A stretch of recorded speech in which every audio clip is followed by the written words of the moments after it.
بيت حنون نشط ابو خاطر بيخلص انطلاقه، والانطلاقه ممكن ولكن هنشوف خطا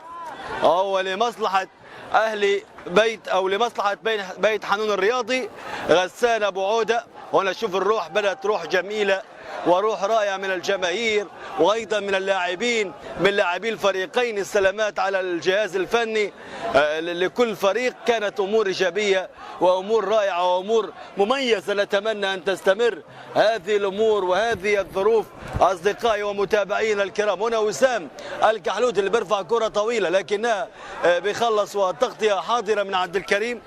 التغطيه حاضره من عبد الكريم ابو ظاهر. هنا اللاعب ايضا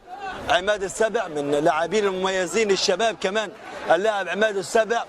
وخلي عينكم عليه اكيد في المباراه السابقه تالق امام فريق المجمع الاسلامي، والمجمع الاسلامي يطمح في هذا اللقاء ان يفوز بيت حنون الرياضي لانه هو اكثر اهدافا فريق المجمع بفوزه ب4 مقابل لا شيء، ولكن الامور صعبه. اهل بيت حنون الطامح، اهل بيت حنون الذي يريد، ولكن هناك تصريحات كانت لمحمود الشنباري وتصريحات غريبه جدا للهداف بانه نطالب بيت حنون انهم يفوتون المباراه، وهذا في عرف كره القدم لا يجوز، لا يجوز، لكنها تبقى كلام وكلمات دون اثبات على الاوراق ودون اثبات، لكنها يعني تصريحات مفاجئه، وانا اعتقد انها رده فعل عاديه وردة فعل طبيعية من لاعب فاز ولاعب أحرز هدف الفوز والهدف الغالي. ولكننا اليوم نعلق على أهل بيت حنون بهذا الزي الذي هبط به إلى الدرجة الثانية، ولكنه تألق به قبل موسمين أصدقائي ومتابعينا الكرام عندما كان ينافس من أجل العودة والظهور في الدرجة الممتازة، ولكن الظروف لم تساعده آنذاك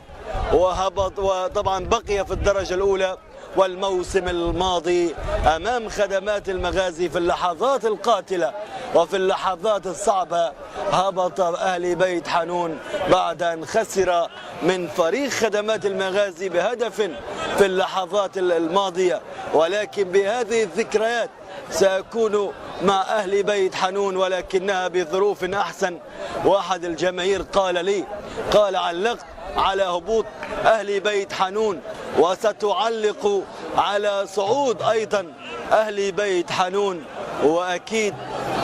هذه دلائل كبيرة بأن هناك الكثير والكثير من المتابعين والذين يعشقون هذه الساحرة